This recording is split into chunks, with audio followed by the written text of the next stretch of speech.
adalah BYD M6 atau BYD M6. MPV Electric 7-seater. Yes, ini bentuk elektrik yang dari dulu ditunggu-tunggu sama masyarakat Indonesia ya. Sebuah MPV elektrik dan punya jok buat 7 penumpang. Tapi apakah si BYD M6 ini cocok buat masyarakat Indonesia? Buat detailnya, simak di 10 hal dari BYD M6.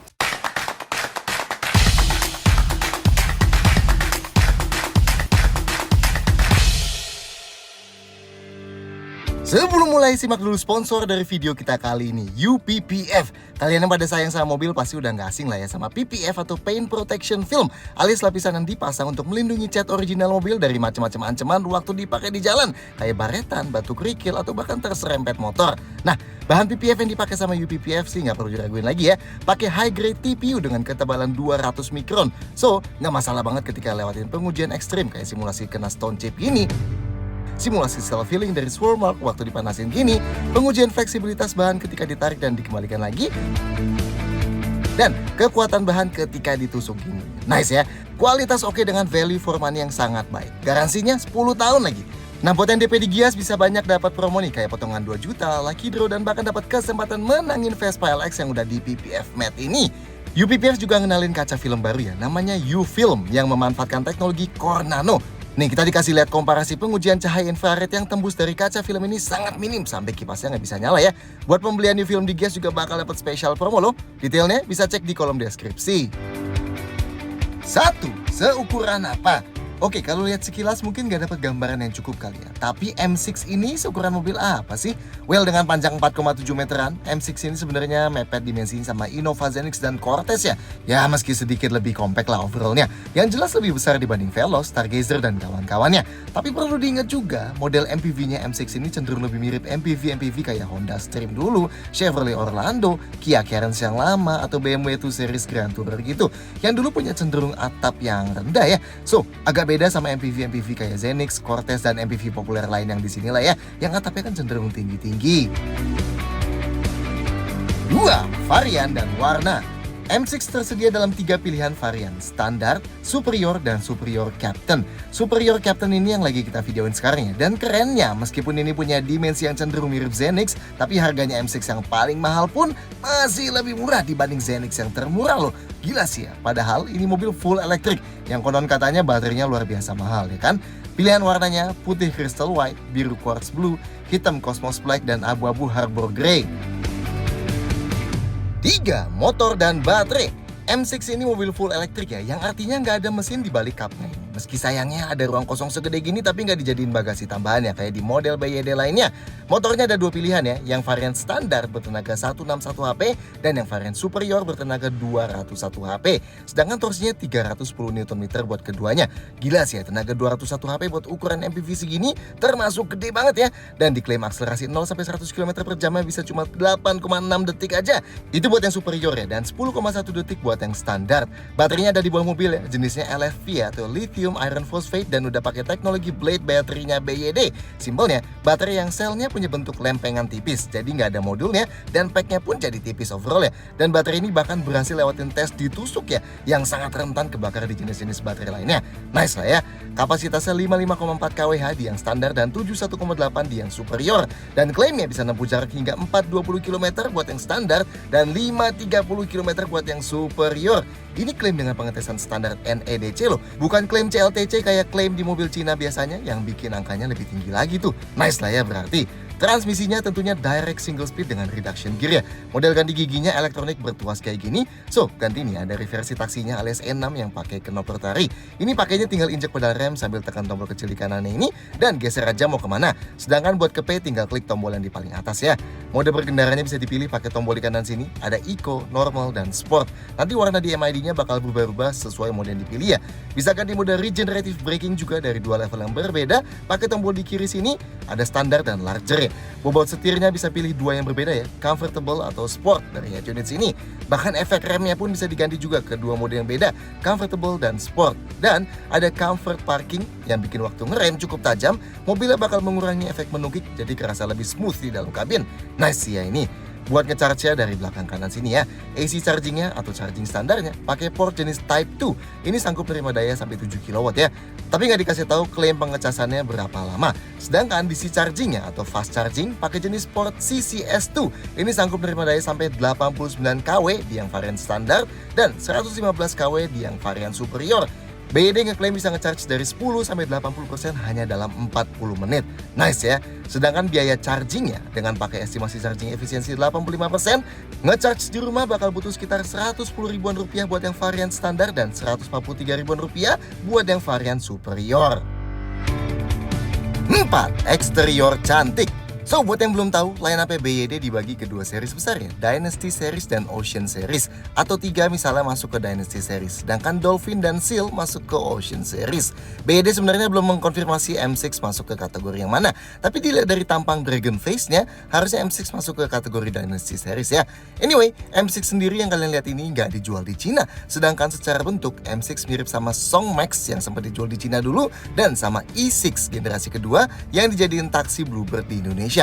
Tapi secara dimensi emang lebih mirip sama E6 ya, sampai ke wheelbase-nya. Tapi overall bentuk M6 dibuat lebih cantik dan mewah dibanding E6 yang dijadiin taksi itu.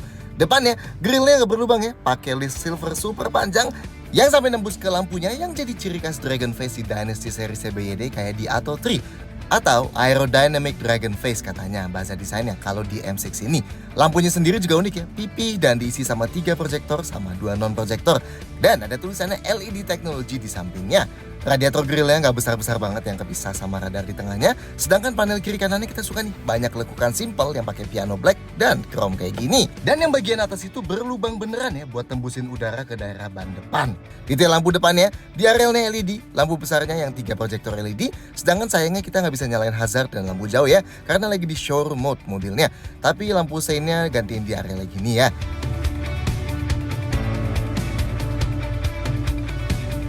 Sampingnya, kita selalu suka nih MPV panjang yang punya atap cenderung rendah. Kelihatan lebih sleek gitu aja ya, kayak wagon tinggian sedikit ya kan. Pilar C-nya M6 uniknya, kayak di E6 juga. Dan di ujung lapisan krom bawahnya ditulisin Space. Entah apa maksudnya ya. Velgnya 17 inci, bentuknya nggak terlalu menonjol dan nggak ofensif juga sih ya, so blend aja. Dual tone dengan ban 225/55 R17 ya. Bagian bawahnya ada panel chrome super panjang yang ceritanya nyambungin sama list chrome di depan tadi ya. Ada roof rail silvernya dan spionnya bertengger di pintu gini ya, nice. Belakangnya, bagian ini kelihatan cukup simple tapi kita suka gimana lampunya seakan niruin 5 kotak yang kayak di depan. Dan ini disambungin sama list chrome panjang dan LED bar di bawahnya sini ya, nice sih. Panel chrome di bawah berakhir di reflektor horizontal, ada spoilernya dan ada antenanya pakai model seri view gini. Detail lampu belakangnya, lampu malamnya nyala gini semua ya, nice. Lampu remnya 5 kotak tambah terang dan high mount stop lamp LED juga. Lampu mundurnya LED di kiri aja dan ada fog lamp belakang di sebelah kanan aja. Dan lampu seinnya LED sekuensial gini. 5. Interior lebih sederhana. Oke, kita bilang interiornya kelihatan sederhana, tapi ini maksudnya kalau dibandingin sama model BYD lainnya di sini ya, kayak Dolphin atau 3 dan Seal. Tapi secara general masih cenderung oke lah. Yang ngebedain interior si M6 ini dari E6 alias versi taksinya, pertama dari head unit 12,8 inchinya. Di M6 ini bisa muter vertikal maupun horizontal sesuka hati kalian, kayak di line up BYD lainnya di Indonesia. Dan kalau dibuat horizontal, bakal nge-reveal tulisan Build Your Dreams di atas ventilasi AC tengahnya ya. Yang ini bukan kata-kata motivasi loh, tapi adalah kepanjangan dari brand BYD ini. Setirnya juga lebih modern ya bentuknya, dengan emblem barunya, ada piano blacknya dan lingkarnya tentunya dilapis kulit. Panel besar dashboardnya juga di sini dia jadi kayak kayu doff. Sayang aja bahan dashboard paling atasnya yang besar ini dibiarin plastik keras banget ya. Konsol tengahnya juga dapat sedikit sentuhan, kayak jadi ada pad charger, tuas transmisi yang lebih mewah gini dan pinggirnya dilapis kulit. Tapi yang jelas bikin feel super mewah adalah adanya panoramic glass roof ini yang gede banget ya, ada di varian superior. Ini jelas nggak ada di E6 dan juga nggak ada di kebanyakan MPV harga segini. Nice lah ya. Joknya, jok paling depan bentuknya nggak aneh-aneh sih. Supportnya cukup tebal dan bahannya dilapis kulit sintetis warna coklat gini. Nah yang unik, jok baris keduanya varian standar dan superior pakai jok model bench alias 7-seater gini ya, yang ada jok tengahnya. Dan ini ngejadiin M6 MPV penumpang elektrik 7-seater pertama di Indonesia. Nice ya. Dan kalau pilih varian superior Captain, bakal dapat jok model Captain Seat gini. Tentunya lebih mewah meski kapasitas penumpangnya jadi berkurang ya, jadi 6-seater aja. Tapi nanti kita kasih tahu kenapa menurut kita yang 7-seater jadi pilihan lebih oke. Sedangkan ini jok belakangnya, dia pakai model yang cukup kecil ya, jelas lebih kecil dibanding jok baris ketiganya Innova Zenix dan mungkin lebih ketemu sama jok low MPV yang proper kayak Stargazer gitu. Nanti kita cobain deh. Pintu depannya cukup banyak lekukan, bahan paling atasnya yang nyambung sama dashboard itu dilapis kulit ya. Harusnya sih dashboardnya gini juga. Bawahnya ada panel kayu doff ala-alanya. Terus di tengah ada lapis kulit hitam yang besar, di sandaran tangan dilapis kulit yang sama kayak joknya yang ada jahitannya, dan bawahnya full plastik tapi speakernya dilingkarin led silver gini ya. Dan ada lampu merah juga di paling bawah buat peringatan pas lagi buka pintu. Pintu belakangnya sama persis ya, pemakaian bahan dan bentuk overallnya dari atas sampai bawah. Detail lainnya, di depan dan belakang dikasih seal plate berlogo BYD gini nih, nice ya. Pegangan tangan plafon di depan ada di sisi penumpang aja, di driver nggak ada. Di baris kedua sama-sama ada gantungan bajunya ya, nice. Dan kerennya di baris ketiga juga masih dapat pegangan model fold gini. Oke ya, lampu kabinnya ada LED berbentuk U yang gede dan 2 LED bulat gini. Kalau di baris kedua lampunya di kiri dan kanan ya, karena ada sunroof besarnya, LED juga. Sedangkan di baris ketiga nggak ada lampunya. Sun visornya kiri dan kanan sama-sama ada card holder di dalamnya, ada kacanya yang bisa dibuka tutup dan ada lampu LED-nya. Ventilasi AC belakangnya rata plafon ya, baris kedua dan ketiga sama-sama dapat di samping kiri kanannya. Sedangkan spion tengahnya day and night manual ya, alias kalau silau tinggal dicetekin. Tapi gimana rasa duduknya? 6. Konfigurasi jok. Buat masuk ke depan, pintunya termasuk berat ya, kayak kebanyakan mobil Cina. Sudut bukaannya cukup lebar, sedangkan buat napak ke dalamnya cukup tinggi tapi masih gampang lah. Oke, posisi duduk di depan sini mengejutkannya cenderung cukup rendah ya. Jadi kalau joknya nggak dinaikin sama sekali, kita kerasa kayak agak tenggelam ya. Dashboardnya juga jadi kerasa agak tinggi nih buat ukuran MPV. Tapi visibilitas ke samping aman ya, karena ada kaca tambahan di pilar A dan spionnya di pintu. Pengaturan jok driver elektrik 6 arah ya, artinya ketinggian hanya bisa diatur belakangnya aja. Sedangkan yang penumpang depan elektrik 4 arah, alias ketinggiannya nggak bisa diatur. Headrest hanya bisa diatur naik turun, posisinya udah maju sih ya. Jadi kalau kepala kita sandaran sambil nyetir, itu nggak bakal ngedangak. Headroomnya masih aman banget meski ada sunroof super gede gini. Nice lah ya, feel-nya lega juga jadi ya kalau ngelihat ke atas. Di tengah armrestnya empuk banget ya, dilapis kulit, tapi dia nggak bisa digeser maju mundur ya. Tangan kita masih bisa sandaran sambil pegang setir sih, tapi udah agak sulit aja. Sedangkan yang di pintu juga empuk nih, dilapis kulit. Seatbeltnya bisa diatur naik turun, dan setirnya selain tilt bisa teleskopik juga ya. Nice! Buat sandaran kaki kiri driver ada gundukan, tapi nggak ada pad plastiknya ya. Sekarang kita ke belakang. Pintu belakangnya berat banget nih, lebih berat dibanding yang depan dan sudut bukaannya termasuk lebar banget ya, mantap. Atapnya juga nggak terlalu nekuk, jadi kita masuknya nggak perlu nunduk ya. Oke, kita duduk di yang 6-seater dulu ya. Posisi duduk kita lebih tinggi dibanding yang di depan, meski sayangnya kerasa nih, lantainya cukup dekat sama dudukannya. Jadinya sudut paha kita yang tingginya 173 cm naik nih ya pahanya, makanya bakal gampang pegel ya, malah jadi kurang nyaman buat sebuah MPV. Nah, yang 7-seater agak beda cerita nih. Sudut paha kita meskipun naik juga, tapi kerasa sedikit lebih baik ya. So harusnya sedikit lebih nggak pegel buat orang dewasa. Tapi nanti kita coba lagi deh apa sudah ada waktu lebih lama. Balik ke yang 6-seater lagi, jok ini bisa digeser maju mundur. Kalau dibuat paling maju, ini sampai nggak ada ruang kaki lagi ya. Biasanya sih ini buat ngasih ruang di paling belakang. Dan kalau yang duduk di tengah sini anak kecil ya, supaya lebih dekat sama orang tuanya yang duduk di depan. Dan ini kalau kita set ke paling mundur, ruang kakinya aman banget meski nggak bisa dibilang selega Zenix atau Cortez gitu sih ya. Yang 7-seater ini juga bisa digeser maju mundur kayak gini. Balik lagi, ruang gerak sepatunya nggak terlalu lega ya kalau jok depannya dibuat paling turun. Headrestnya adjustable yang kiri kanannya, sedangkan yang dia 7-seater ketiga sisinya adjustable ya. Sudut rebahan joknya bisa diubah pakai tuas di samping sini, tapi paling rebahnya sampai segini aja ya. Kalau dibuat tegak gini, ruang kepalanya sedikit lebih sempit tapi masih aman. Sedangkan kalau paling rebahin, cukup rileks lah ya posisinya. Kalau kayak gini jadi asik nih, ngelihat pandangan kaca ke atas gitu kerasa lebih lega ya. Dan ruang kepalanya lebih lega juga. Nice ya. Buat sandaran tangan di pintunya dilapis kulit jadi empuk, dan yang di tengah ada armrest gini ya, yang adjustable di banyak posisi kayak gini. Jadinya bisa duduk lebih nyaman ya. Sedangkan di yang 7-seater ada armrest lipatnya gini di tengah. Oke, yang captain seat kita jelas nggak bisa duduk di tengah-tengahnya.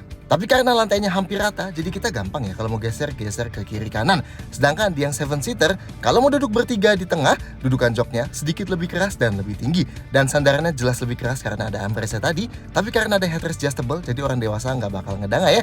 Ruang kepalanya juga masih aman dan seat beltnya 3 titik ya. Oke, balik ke yang captain seat lagi. Kalau mau ke baris ketiga, kita bisa napak lewat tengahnya sini ya. Sedangkan kalau mau lewat pinggirnya malah lebih sulit nih. Dia nggak bisa one pull slide gitu. Jadi kita harus turunin sandarannya manual dulu dan slide manual satu persatu ya. Sama ya, dari sebelah kanannya juga kayak gitu. Baru kita bisa napak ke belakang. Nah, yang 7-seater malah lebih enak nih. Disediain tuas di atas sini, yang kalau kita tarik, joknya bakal otomatis turun sandarannya dan langsung bisa didorong. Jadinya bisa one pull slide ya. Yang dari sebelah kiri juga ada kayak gini ya, tapi yang kebuka langsung jok kiri dan tengahnya. Oke, di baris ketiganya, posisi di sini lebih tinggi lagi dibanding di baris kedua. Dan sudut paha kita juga lebih naik lagi ya dibanding di baris kedua, karena dudukannya lebih dekat sama lantainya. Tapi nggak seburuk yang kita kira sih ya, masih cukup oke lah. Terutama kalau tinggi badannya 160 cm ke bawah. Kita naikin dulu kedua headrest adjustable-nya. Nah, jok baris ketiga ini, sudut terbangnya bisa diubah pakai tali di samping sini ya. Dan pas ini diubah, sudut dudukannya juga ikut sedikit berubah ya. Oke, dari paling tegaknya segini, ruang kepalanya mengejutkannya masih ada ya. Sedangkan kalau dibuat paling rebah, ruang kepalanya malah jadi lebih mepet nih. Tapi sudut sandarannya cukup rileks lah ya buat ukuran baris ketiga, not bad. Oke, kalau jok baris kedua ini kita mundurin mentok, ternyata kita masih ada sisa ruang kaki loh. Not bad ya. Ternyata alasan kenapa di baris kedua nggak bisa selega itu, supaya di baris ketiga tetap ada sisa ruang kaki ya, meskipun udah dimentokin mundur. Dan ini kalau jok tengahnya kita majuin mentok, jelas jadi luas lah ya. Ruang gerak sepatunya masih cukup lah, masih bisa gerak di bawah jok tengah sini. Sandaran tangan di kiri kanannya cukup besar, tapi keras ya karena dia plastik. Sedangkan kaca di belakang sini meskipun cukup panjang, tapi ukurannya cukup kecil ya, jadinya masih kerasa sedikit claustrophobic di belakang sini. 7. Fitur berlimpah.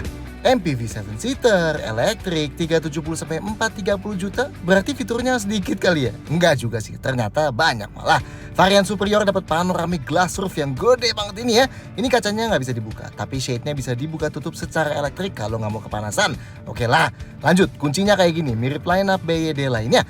Ini ada passive keyless entry-nya tentunya. Jadi kalau mobilnya kita kunci, remote tinggal dikantongin, deketin mobilnya dan tinggal tap tombol ini aja di handle-nya dan kuncinya kebuka. Sekaligus spionnya kebuka juga ya. Buat kunci lagi tinggal klik lagi aja. Dapat kartu NFC juga kayak di BYD lainnya, jadi kita bisa tinggalin kunci utamanya di rumah dan taruh kartu ini di dompet kita. Nah pas udah deket mobil, kita ambil kartunya, terus tap aja di spion sisi driver ini dan kunci mobilnya bakal kebuka ya. Nah buat mati nyalain sistemnya tinggal klik tombol start stop ini. Meski kalau lihat di settings head unitnya, kayaknya bisa pakai auto power on ini buat otomatis aktifin sistemnya dengan masuk dan injak rem aja, dan auto power off buat matiin sistemnya dengan keluar dan kunci mobil aja. Tapi nggak tahu sih bener atau enggak. Nah ditunggu sampai kita bisa tes lebih detail deh ya. Ada remote start climate juga buat nyalain AC-nya dari luar mobil, jadi pas masuk mobil udah adem duluan. Lanjut, jendelanya keempatnya auto up down lah. Nice ya. Inputnya ada wireless charger di depan kanan sini. Di balik konsol tengahnya ada power outlet, USB port Type-C dan Type-A dan SD card slot. Di baris kedua, di bawah kontrol AC-nya ada lagi USB port Type-C dan Type-A. Meski sayangnya di baris ketiga nggak ada tambahan lagi ya. Lampunya otomatis tentunya, dan pas kita geser-geser bakal dikasih keterangan di instrumen clusternya dan bisa diatur di area dimati nyalain dari head unit, dan ketinggian sorotan lampunya juga diatur dari sini ya. Sayangnya wipernya intermittent variable aja, tapi minimal dapat wiper belakang lah ya. Jok depannya selain tadi dua-duanya elektrik pengaturannya, dua-duanya juga dapat pendingin jok ya, 2 level. Nice nih ya, penting di Indonesia. Setirnya yang sebelah kiri ada buat puter head unitnya, akses kamera 360, intelligent cruise control dan adaptive cruise-nya, sedangkan setir kanannya ada buat auto rem ID, volume track dan voice command. Rem parkirnya elektrik, tapi buat mati nyalainnya di head unit sini ya. Meski dia bakal otomatis aktif non-aktif juga sih ya. Sedangkan auto hold-nya yang bisa nahan rem pas kita berhenti supaya kita nggak usah kelamaan injak pedal rem terus-terusan, itu ada tombol fisikalnya buat mati nyalainnya di kiri transmisi sini. AC-nya single zone auto climate control. Loh, tapi kok ini di kiri kanan sama-sama ada angkanya? Nah ini kalau kita ubah yang satu lagi ikut keubah juga ya. Jadi single zone aja. Ada tombol fisikal buat mati nyalain kipasnya di kanan transmisi sini. Begitu juga buat defroster kaca depannya. Suhunya paling dingin 17 derajat Celcius dan paling panas 33 derajat. Ada defogger kaca belakang dan defogger spion. Dan bisa atur AC belakang dari sini juga ya, termasuk kunci kontrolnya. Ventilasi AC belakangnya rata di plafon sebelah kiri dan kanan, dan ada buat baris kedua dan ketiga. Kontrolnya di balik konsol tengah sini ya, ada buat mati nyalain dan atur kecepatan kipasnya. AC-nya juga dapat filter PM 2.5, pendeteksinya, dan fitur buat mempurifikasi alias bersihin kabinnya ya. Dan di settings AC-nya bisa bikin kecepatan AC-nya berkurang waktu nerima telepon yang tersambung via Bluetooth nih, biar nggak berisik tuh ya. Otomatis nyalain sirkulasi udara kalau lagi parkir biar lebih aman. Set remote climate startnya mau nyala buat berapa lama. Mode autonya mau dibuat eco buat lebih lama mencapai suhu yang ditargetkan, auto comfort yang lebih cepat, dan auto purification buat otomatis bersihin udara kabin. Lanjut kita bahas bagian tercanggih di mobilnya. Head unit 12,8 inci besar ini. Yes, kayak semua model BYD di sini, layar ini bisa diputar ya. Bisa dengan klik yang di bawah head unitnya sini. Nah, nanti dia bakal muter jadi vertikal. Seandainya kalian mau konsumsi konten-konten vertikal atau lihat maps yang lebih asik. Dan kalau diklik lagi, bakal masuk ke horizontal lagi. Nice ya. Dan bisa pakai tombol di setir sebelah kirinya sini juga ya buat puter kayak gini. Ini ada yang bilang gimmick, tapi kita yakin juga ada yang ngerasa berguna banget. So, kebutuhan orang lain kita nggak bakal pernah tahu ya. Oh, head unit ini ada satu kontrol fisikal ya di sebelah sebelah kiri transmisi. Ini buat mati nyalain dan atur-atur volume. Nice lah. Detail head unitnya ada wireless Apple CarPlay dan Android Auto. Jadi nggak butuh kabel ya buat sambungin HP kita dan munculin interface yang familiar sama kita ini buat pakai aplikasi kayak Apple Music, Spotify, Google Maps, Voice, dan lain-lain. Lanjut, di bawah selalu ada shortcut dari tombol back, home, lihat background test kayak di HP, putar layar tadi. Yang kayak logo pause ini buat pakai aplikasi split screen ya. Dan terakhir buat masuk screen saver. Kalau kita swipe down dari atas juga ada quick control gini buat atur brightness dan volume. Kontrol kayak rem parkir, pendingin jok, buka bagasi, atur regen braking, mati nyalain AVAS alias suara buat didengar pejalan kaki, auto high beam, dan beberapa kontrol lainnya yang bisa di custom juga ya. Isi head unitnya banyak ya, dari BYD Assistant ini yang buat voice command ya. Terus ada musik dan video dari Bluetooth, SD card, dan USB port. Ada layanan streaming music Spotify kalau nyambung ke internet. Ada navigasi bawaan, buka kamera 360 dari sini. Bisa ganti-ganti tema tampilan head unitnya. Utility tools ini buat bersih-bersihin isi head unitnya. Dan sampai buku manualnya ada di sini juga ya. Lanjut ke settingsnya, dari vehicle settings, di bagian intelligent chassis ini bisa atur mode setir, mode rem, dan comfort parking. Di lights bisa atur settings perlampuan, terus ada buat atur spion lipat otomatis, settings AC, settings pendingin jok, settings perkuncian, dan settings notifikasi. Di system settings ada buat atur Bluetooth, Wi-Fi, setting suara, atur display, buat ubah-ubah mode terang gelap, update software, terus ada buat atur fitur safety termasuk ADAS-nya. Di energy settings ini ada buat atur mode regen-nya ya, set indikator sisa jarak berkendara sesuai standar yang mana, ada settings charging buat penjadwalan charge, buat kunci charging port, detail konsumsi dan kurva konsumsi, dan di servis ini buat kasih lihat hal-hal yang berhubungan sama pengingat servis. Lanjut, instrumen clusternya sayangnya konvensional banget ya, analog dengan MID 5 inci kayak di E6 gitu, alias versi taksinya dari M6 ini ya. Infonya lengkap sih, bahkan di atas kanan ada kompas ya, yang tengah bisa ganti-ganti warna waktu ganti mode berkendara, terus ada info konsumsi energi 50 km terakhir, dan rata-rata, TPMS, total waktu berkendara dan kecepatan rata-rata, terus ada buat atur AC dari MID sini, seandainya nggak mau ngalihin pandangan kayak unit, meskipun gak gampang juga ya atur dari sini. Terus ada stopwatch yang bisa diaktifin di mode sport, dan sisanya layar warning ya. 8. Safety lengkap. Fitur safety M6 termasuk banyak nih ya. Yang ngebedain safety di varian standar dan superior cuma ADAS atau safety aktifnya aja. Jadi kita bahas yang safety biasa-biasa dulu ya. Yang basic dulu, rem depannya cakram ventilasi dan rem belakangnya juga cakram ya. Dan tentunya ABS CVT lengkap lah ya. Airbagnya ada 6, 2 di depan, 2 airbag samping yang ada di samping jok depan, dan 2 airbag pilar yang memanjang. Stability control, TCS, dan ESC ada ya, mati nyalainnya di head unit sini. Dan ini sepaket sama roll movement intervention buat ngurangin resiko terguling, brake disc wiping system yang menghilangkan endapan air di cakram rem saat wiper dinyalakan, dan hill start assist atau hill hold control yang bakal nahan rem mobilnya beberapa detik pas berhenti di tanjakan biar mobilnya nggak merosot begitu kita pindahin kaki dari pedal rem ke pedal gas.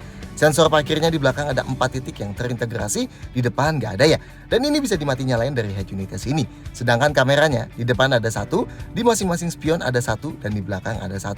Dan ngasilin gambar 360 derajat gini ya. Ada mode 3 dimensi juga yang mobilnya bisa diputar-putar gini.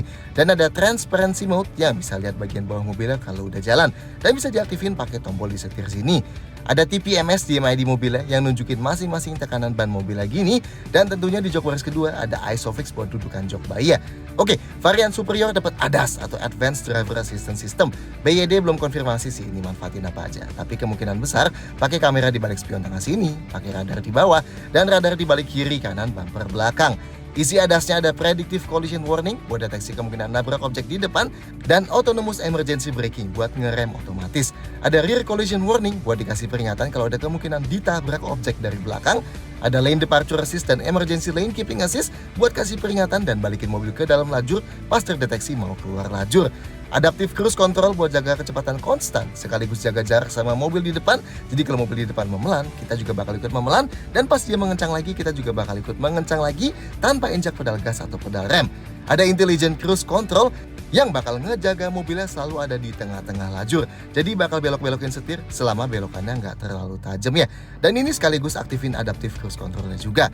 Ada Blind Spot Detection yang bisa ngasih peringatan di spion kalau terdeteksi ada objek di 3/4 belakang kiri dan kanan.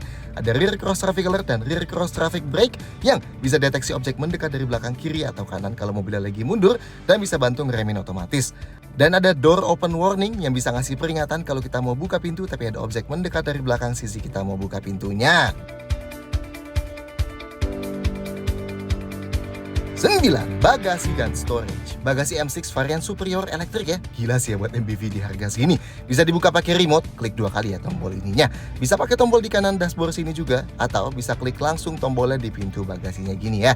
Oh, dan ketinggian buka bagasinya bisa diatur dari head unit sini. Oke, ini bagasinya M6 kalau semua jok lagi kebuka. Sisanya emang udah nggak banyak ya, tapi masih lumayan oke lah.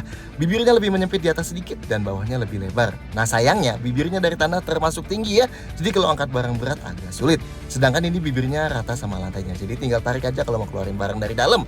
Di bawah lantainya ada beberapa kompartemen, meski emang nggak dalam sih ya. Di sebelah kanan ada lampu kayak gini, di sebelah kiri sedangkan nggak ada apa-apa ya. Nah, karena jok baris ketiga ini bisa diatur sudut recline ya, jadi kalau dibuat lebih tegak gini, ruang bagasinya lebih banyak tapi penumpangnya duduknya lebih nggak enak. Dan sebaliknya lah ya. Kalau mau luasin kapasitas bagasinya, bisa langsung dilipat nih jok baris ketiganya pakai konfigurasi 50/50. Jadi kalau kita lipat salah satu, yang kiri gini misalnya, bisa masukin barang lebih panjang sambil tetap duduk satu penumpang di paling belakang. Dan ini kalau kita lipat yang sebelah kanan juga, jadi jauh lebih besar ya ruang bagasinya. Dan enaknya lantainya rata ya, meski emang ruangnya nggak terlalu tinggi sih.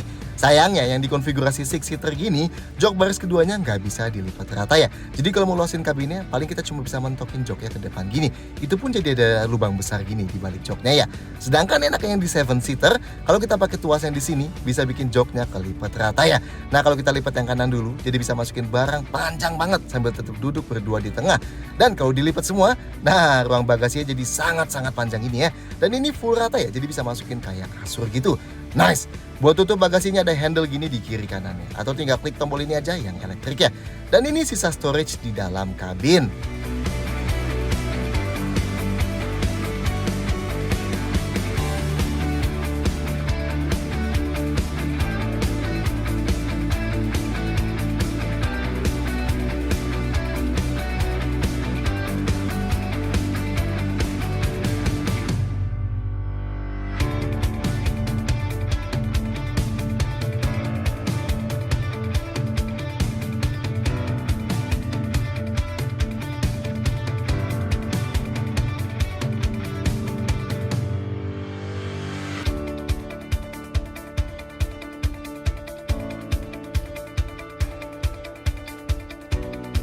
Sepuluh detail-detail lain. Kayak model BYD lainnya, M6 juga sekarang masih diimpor tuh dari Cina ya. Tapi harusnya sih nanti pas pabriknya udah jadi bisa dirakit lokal.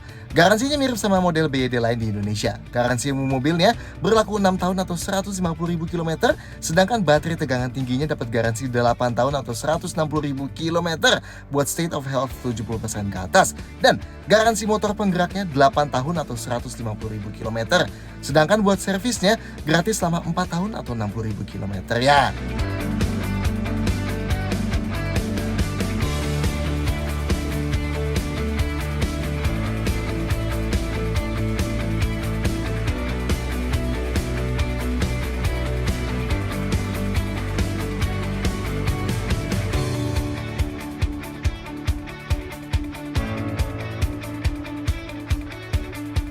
So, menurut soal BYD M6 ini silahkan sampaikan komentar di bawah. Klik like dan jangan lupa subscribe channel. See you next time.